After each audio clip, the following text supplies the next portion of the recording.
In 1823, a mountain man named Elias Hargrove ran 3 days straight from something in the Montana wilderness. He didn't stop to eat, didn't stop to sleep, just ran. This was a man who'd survived grizzly attacks, who'd fought hostile warriors and crossed deserts that killed weaker men. And yet, something in those mountains scared him so badly that he wrote 6 words in his journal and never trapped that territory again. I will not return to that country. What did Elias see?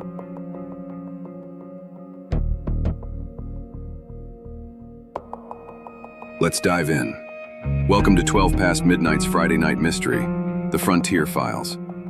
I'm Damon Blackwood, and tonight we're opening a case that's been sealed for more than 200 years. Make sure to like and subscribe.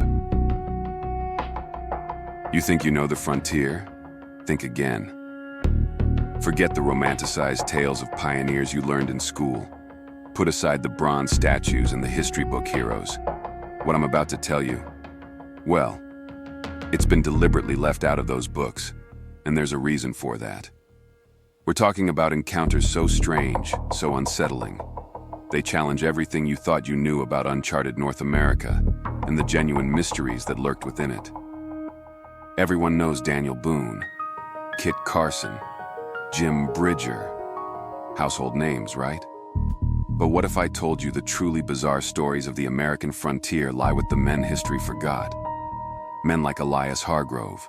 Never heard of him? I'm not surprised. There's no monument to Elias. No mountain pass bearing his name. Just a weathered journal entry buried in the archives of a St. Louis trading post, dated November 1823. Elias was what they called a free trapper. One of those obscure, illiterate men who possessed little except their rifles and traps, living for long years in the depths of the wilderness. The kind of man who only occasionally appeared amid the haunts of pioneer civilization, with packs of furs strapped to exhausted mules. About 3,000 of these men ranged the mountains between 1820 and 1840, during the peak beaver harvesting period. Most of their names? Lost to history. But their stories survived in fragments, whispers, warnings passed around campfires that the big fur companies didn't want getting out. Bad for business, you understand. Elias's journal entry is brief, unsettling. He was trapping alone near what we now call the Bitterroot Range in Montana Territory. It was late autumn, the kind of cold that makes your breath freeze before it leaves your mouth.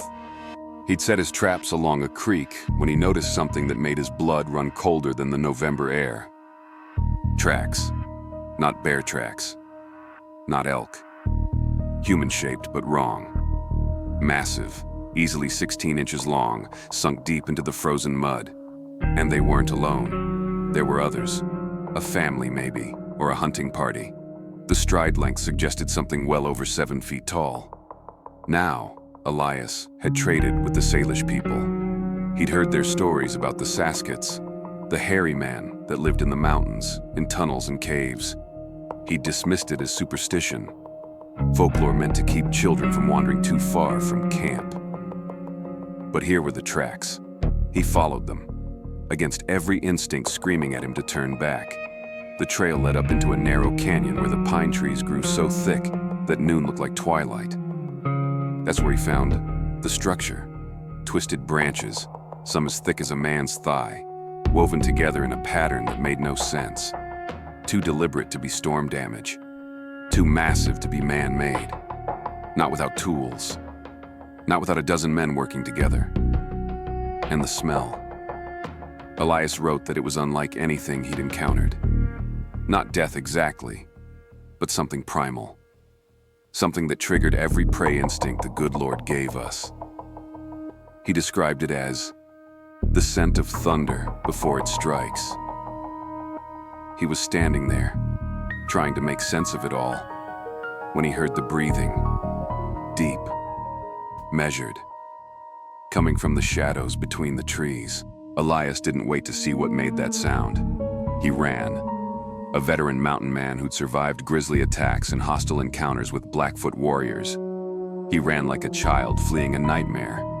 He didn't stop until he reached his camp, grabbed what he could carry, and rode 3 days straight back to the nearest trading post. His entry ends with this: "I will not return to that country.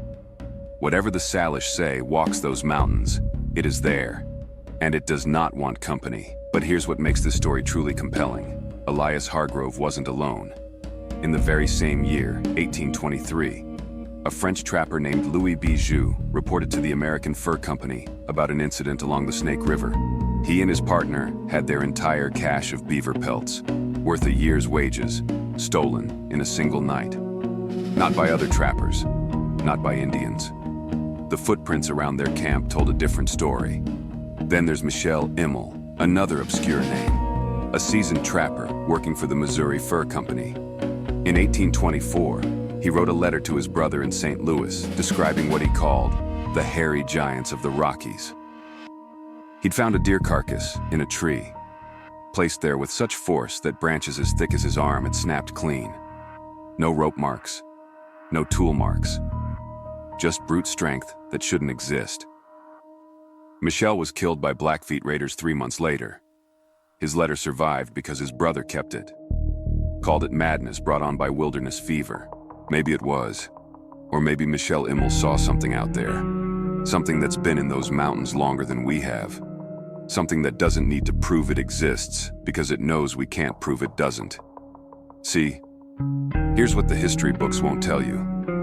Between 1820 and 1840, dozens of trappers and frontiersmen reported encounters with creatures that matched the descriptions given by indigenous peoples for centuries. Giant, hair-covered beings that moved with intelligence. That seemed to understand they were being watched. That deliberately avoided extended contact. The big fur companies, the Hudson's Bay Company, the American Fur Company, they suppressed these reports. Had to. They were recruiting young men to go west, to trap beaver in territories that were already dangerous enough with grizzlies, rattlesnakes, hostile tribes, and winter storms that could freeze a man solid. The last thing they needed was talk of 7-foot hairy monsters scaring away their labor force. But the stories persisted, in camp journals, in letters home, in warnings given to greenhorns heading into the deep wilderness for the first time. The experienced trappers knew. They'd share their knowledge in hushed tones at the annual rendezvous gatherings. Stay clear of the high canyons in autumn. Never follow the big tracks. If you smell that smell, you run. By the 1850s, the fur trade was dying. The beaver were trapped out. Silk hats became more popular than felt. The mountain men scattered. Some became guides for westward emigrants. Others disappeared entirely into the very wilderness they'd helped explore. And their stories? Those got buried under the march of civilization, under railroad ties and telegraph wires, under the myth of manifest destiny and the taming of the West. But every now and then, someone stumbles across an old journal in an archive, or finds a letter tucked in a family Bible. And there it is again, another account from another forgotten frontiersman who saw something in those mountains that he couldn't explain. Didn't want to explain. Because sometimes the wilderness holds more than just danger. Sometimes it holds secrets. What if the wildest stories of early America aren't about brave settlers, but about strange, unexplainable encounters deep within the untamed wilderness? Beyond Daniel Boone and Kit Carson, there were frontiersmen whose journeys were marked by something far more enigmatic than just survival. Men like Elias Hargrove, who ran from something in a Montana canyon and never went back. Louis Bijou, who lost a fortune to footprints that couldn't exist. Michel Immel, who knew what he saw before a Blackfoot arrow ended his story forever. These are their true, harrowing tales of the unknown. Experiences that make you question what truly lurked beyond the edge of civilization. The mountains remember, even if history chose to forget. And maybe, just maybe, whatever those forgotten frontiersmen encountered in those deep canyons and dark forests is still out there, still watching, still waiting, still walking the same trails it always has.